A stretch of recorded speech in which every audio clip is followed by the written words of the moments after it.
ऐसे लोग जिन्होंने ये इटावा में किया या और जगह बहुत जगह करते हैं, दलितों के साथ घोड़ी पर चढ़ने पर या मूछ रखने पर या सिंग लगाने पर या और बहुत सारे की जो की गई हैं, या माननीय महामहिम राष्ट्रपति महोदय से मंदिर का शिलान्यास ना कराना, पहले महामहिम राष्ट्रपति महोदय जो हुए रामनाथ कोविंद जी, उन्हें मंदिर में ना जाने देना, तो ये कैसी व्यवस्था है? हम कैसे उस चीज़ों पर रह रहे हैं जहाँ संविधान की शपथ लेकर संवैधानिक व्यवस्था को अक्षुण्ण रखने का। लेकिन यादव तो श्री कृष्ण की कथा कर रहे थे, अपने भगवान की ही, अपने देव की ही। तो हमारा जीवन है, हमारे अपना आराध्य हैं, जिसने बुलाया है उसने षड्यंत्र किया, छल किया या कपट किया कि बुलाकर उन्हें जाति के नाम पर उनका उपहास किया, अपमानित किया और संगठित होकर उनके ऊपर मूत्र विसर्जन करना, उनके साथ मारपीट करना और सार्वजनिक रूप से अपमानित करने के लिए, मानहानि करने के लिए उनके बाल काट देना और पूरी रात तक इस तरह से बंधक बनाने की जैसी खबरें छपी हैं, ये बहुत निंदनीय है। और एक ये संगठित आतंकवाद या अतिवाद की या जातंकवाद की जैसी बात आई है, उनके खिलाफ उस तरह से कानूनी कार्रवाई नहीं हुई। इसकी जितनी निंदा की जाए उतना कम है। तो क्या केवल ब्राह्मण ही कथा कर सकते हैं? उनका कोई एकाधिकार है कथा करने पर? अगर कोई अधिकार करने की बात करता है, धर्म को निजीकरण या निजी हित के लिए धर्म को धंधा बनाकर, पढ़ा लिखा को अंधा बनाकर, या धर्म से में दीन और कर्म से हीन बनाने की बात करता है, तो उसे धर्म कहाँ कहा जा सकता है? वो धर्म नहीं है, और वो धर्म के नाम पर केवल एक शोषण की व्यवस्था है, उत्पीड़न की व्यवस्था है, एक अधिकार की व्यवस्था है। शंकराचार्य कह रहे हैं कि जो ब्राह्मण केवल कथा वही करेगा, शूद्र कैसे कर सकता है? कौन से शंकराचार्य? किसने बनाया उन्हें शंकराचार्य? क्या योग्यता है उनकी? जो देश के संविधान को ना माने। संविधान जब से लागू हुआ है, संविधान ही श्रेष्ठ है, सर्वश्रेष्ठ है। संविधान देश की विधि व्यवस्था, कानून व्यवस्था, संवैधानिक व्यवस्था है जिससे देश का शासन और प्रशासन चलता है। ऐसे व्यक्ति जो संविधान की अवज्ञा करते हैं, संविधान के विरुद्ध बात करते हैं, उनके खिलाफ तो सख्त से सख्त कानूनी कार्रवाई होनी चाहिए। और जो देश में ऐसा माहौल बनाना चाहते हैं, संविधान विरोधी, राष्ट्रद्रोही घोषित करना चाहिए। लेकिन वो तो शास्त्रार्थ करते हैं, तब वो पदवी मिलती है शंकराचार्य। शास्त्र, बड़े ज्ञानी होते हैं वो। जिन्हें शास्त्र का अर्थ ना पता हो तो वो शास्त्रार्थ किससे करते हैं? किससे करते हैं? कि कर्म से हीन और धर्म में दीन बनाने की व्यवस्था को जन्म जाति और धर्म के आधार पर कर्म, उनके सामाजिक, आर्थिक, राजनीतिक और शैक्षणिक और मानवीय अधिकारों से बहिष्कृत कर दिया जाए, वंचित कर दिया जाए, और खुद कुछ चुनिंदा जातिगत परिवारों के लिए सामाजिक, आर्थिक, राजनीतिक, शैक्षणिक और मानवीय विशेषाधिकार सुरक्षित कर दिए जाए। ये धर्म नहीं हो सकता।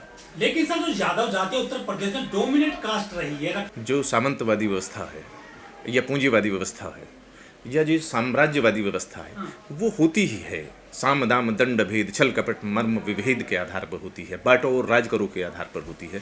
तो हमारे यहाँ भारत में भी ऐसे ही एक विभेदकारी, गैर बराबरी की, विषमता की, जो छूत अछूत के आधार पर अमानवीय व्यवस्था है, जिसको लोग भाग देश पर थोपने का प्रयास कर रहे हैं, उसे ढोने का प्रयास कर रहे हैं। तो ऐसी व्यवस्था का जो पोषण करते हैं, जो अखबार वाले भी या मीडिया वाले भी उनका महिमा मंडन करते हैं, वो देश पर एक कलंकित व्यवस्था थोपने का प्रयास कर रहे हैं, देश को एक मानसिक रूप से विकलांग बनाने का प्रयास करते हैं। ऐसे लोगों को भी जितनी निंदा की जाए उतना कम है। तो क्या सर इटावा की घटना संविधान को लेकर मान्यताएं हावी होगी संविधान पर?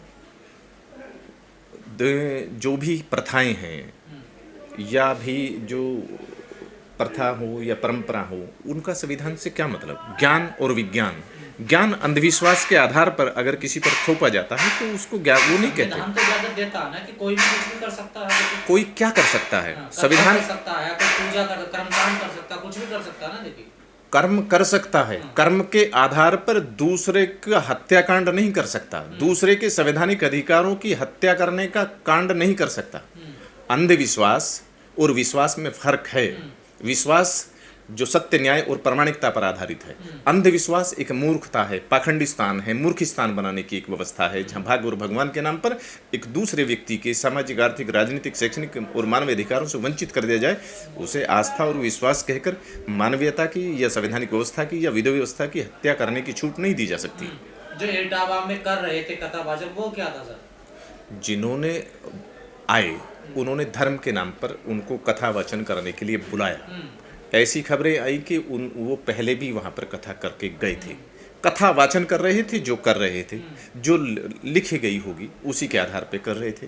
परंतु जाति पूछकर उनको उनके साथ अमानवीय दुर्व्यवहार करना और ये कह के कि एक खास जात को या किसी को कथावाचन करने का अधिकार नहीं है, ये एक आपराधिक व्यवस्था है, संगठित आपराधिक तो व्यवस्था यही है। तो मान्यताएं हैं ना सर। देखिए, तो मान्यताएं हावी होगी संविधान पे, इसका मतलब तो सर संविधान श्रेष्ठ है।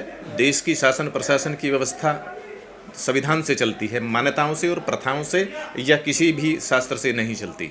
हमारे देश की व्यवस्था जो सनातनी है, सनातनी का मतलब है जो सत्य, न्याय और प्रामाणिकता आधारित है, जिसको कहा गया, जो संवैधानिक व्यवस्था है वो वैज्ञानिक प्रामाणिकता के आधार पर आधारित है। जो शासन प्रशासन की व्यवस्था है वो संविधान को अक्षुण्ण रखने की जो शपथ ली है संवैधानिक पदाधिकारियों ने या संवैधानिक अधिकारियों ने या विधायिका, कार्यपालिका और न्यायपालिका के जो पदाधिकारी हैं उन्होंने, उनको इन चीज़ों इसका संज्ञान लेना चाहिए। और जो ऐसे व्यक्ति धर्म और जाति के नाम पर दूसरे व्यक्तियों के या बहुसंख्यक समाज के जाति, धर्म और वर्ग विभाजन करके उनके सामाजिक, आर्थिक, राजनीतिक, शैक्षणिक और मानवीय अधिकारों से बहिष्कृत कर रहे हैं, उनको वंचित कर रहे हैं, तिरस्कृत कर रहे हैं, अपमानित कर रहे हैं, अमानवीय व्यवस्था में जीने के लिए मजबूर कर रहे हैं, उनके खिलाफ संविधान द्रोह की, राष्ट्रीय सुरक्षा अधिनियम के तहत, राष्ट्रद्रोह के तहत कानूनी कार्रवाई की जानी चाहिए। और देश में एक वैज्ञानिक जीवन शैली जिसके आधार पर सबका मंगल हो, सबका कल्याण हो की व्यवस्था हो, सबको समानता और समान स्वतंत्रता की भावना हो, धर्म या भगवान सबके लिए हैं, जहाँ सबका हित है उनके लिए है। और जहाँ केवल चंद कुलीन जातिगत परिवारों के लिए या जाति के लिए या वर्ग के लिए अधिकार सुनिश्चित किए गए हों, उसे धर्म नहीं कहा जा सकता। वो एक धंधा है जहाँ धर्म के नाम पर चंद लोगों ने माफियागिरी करके धर्म और धार्मिक प्रतीकों की आड़ में धर्म स्थलों पर, देश की सार्वजनिक बेशकीमती संपत्तियों पर अधिकार करने का प्रयास किया है। इसे धर्म नहीं कहा जा सकता। तो ये जो इटावा का गांव जहाँ पर ये पूरी घटना है, उस गांव के ब्राह्मणों ने अपराध किया है? चाहे इटावा की बात हो या कहीं और जगह की बात हो, जो धर्म के नाम पर और जाति के नाम पर धंधा करते हैं और जो दंगा करने की बात करते हैं, अत्याचार, अनाचार, व्यभिचार करते हैं, वो सारे के सारे संगठित अपराधी हैं, आपराधिक सोच के हैं, मानसिक रूप से विकलांग हैं। और ये देश की एकता, अखंडता और भाईचारे की भावना के, मूल भावना के खिलाफ है। और वो कहते हैं तो हमारी मान्यताएं हैं, परंपराएं, हमारी संस्कृति है और ये हमारे शास्त्र कहते हैं इस चीज को कि सिर्फ ब्राह्मण ही व्यासपीठ पर बैठ सकता है, वही वचन कथा वाचन कर सकता है। देखिए, ये उनकी परंपराएं हैं, परंतु जो बहुसंख्यक समाज है, जो 90% समाज है, उनकी परंपरा भी तो है कि उन्हें स्वतंत्रता से जीने के उनके मानवीय अधिकार हैं, सामाजिक अधिकार हैं, आर्थिक अधिकार हैं, राजनीतिक अधिकार हैं, संवैधानिक अधिकार हैं। उनको छीनने का अधिकार उन्हें किसने दिया? तो दूसरे के अधिकारों में अतिक्रमण करना, उन्हें छीनना, उन्हें हड़पना, ये एक संगठित अपराध है। ये एक संगठित अपराध और संगठित होकर जो आपराधिक कृत्य किए जाएं, वो अमानवीय व्यवस्था है, वो अतिवाद की व्यवस्था है, वो आतंकवादी व्यवस्था है, वो तालिबानी व्यवस्था है। ऐसी व्यवस्था का कतई समर्थन नहीं किया जा सकता। अगर संविधान है, संविधान का राजा, संविधान से देश चल रहा, तो फिर ऐसी घटना क्यों हो रही है? जहाँ कुछ लोग जो धर्म और धार्मिक प्रतीकों की आड़ में, जिनको हम अपने घर में नहीं बैठा सकते, उनको सिराना नहीं दे सकते, उन्हें सम्मान नहीं दे सकते, उनको वो किसी तरीके से राजनीति पर काबिज हो गए हैं और जो संविधान की शपथ लेते हैं, संवैधानिक व्यवस्था को अक्षुण्ण रखने की शपथ देते हैं, परंतु संविधान द्रोह करते हैं, तो ऐसे लोगों के खिलाफ संज्ञान लेना चाहिए और संविधान के संरक्षक माननीय सुप्रीम कोर्ट को ऐसे व्यक्तियों को पद से वंचित करना चाहिए, उन्हें बहिष्कृत करना चाहिए, उनके खिलाफ संविधान द्रोह के तहत कानूनी कार्रवाई करनी चाहिए। ये देश की संविधान की आज्ञा है। संविधान में हम भारत के लोगों ने संविधान बनाया है और हम भारत के लोगों के सामाजिक, आर्थिक, राजनीतिक, शैक्षणिक और मानवीय अधिकारों को सुरक्षित करने के लिए सुनिश्चित व्यवस्था दी है। शासन प्रशासन के द्वारा कार्यपालिका के अधीन उनके अधिकारों को संरक्षित करने की व्यवस्था दी है। ये संविधान की आज्ञा है। उस संविधान की आज्ञा को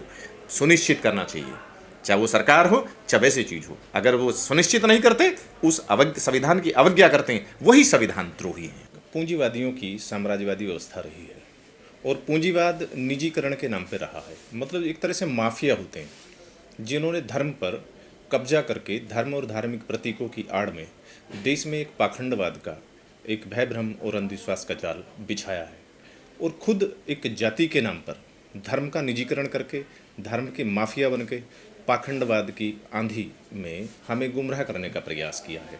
अन्य जो शास्त्रों की जो भाषा है, जो परिभाषा है, वहाँ एक ही बात कही गई है कि जाति न पूछो साधु की, पूछ लीजो ज्ञान। और हर जगह यही रहता है, ज्ञान और विज्ञान की बात है। तो ये विज्ञान की बात तो करते नहीं, वैज्ञानिक जीवन शैली की बात नहीं करते।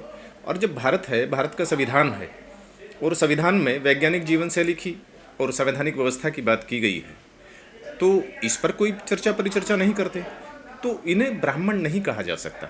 ब्राह्मण का मतलब श्रेष्ठ होता है, पंडित का मतलब सर्वश्रेष्ठ होता है, जो अपनी योग्यता और परीक्षा के आधार पर साबित होता है। जाति के आधार पर जो इन चीज़ों की बात करते हैं और जाति उत्पीड़न के आधार पर जिन्होंने ये बात की है, तो एक तरह से तालिबानी व्यवस्था हो गई, एक अतिवाद की या एक आतंकवाद की व्यवस्था हो गई। तो क्या यादव कथा नहीं कर सकते हैं कथा या वाचन करना व्यक्तिगत स्वतंत्रता है, धर्म ने अधिकार दिया है, और धर्म की परिभाषा जो है, भाषा है, जो शास्त्र सम्मत है, उसका अर्थ ही ये है कि धम्म जीवन है, जीवन का सार है, जीवन के कुछ निश्चित रीति नीति और सिद्धांत हैं जिन्हें व्यक्ति धैर्य से धारण करके स्वयं का और परिवार का कल्याण कर सकता है। धर्म उपदेश है, आदेश नहीं, इसलिए थोपा नहीं जा सकता।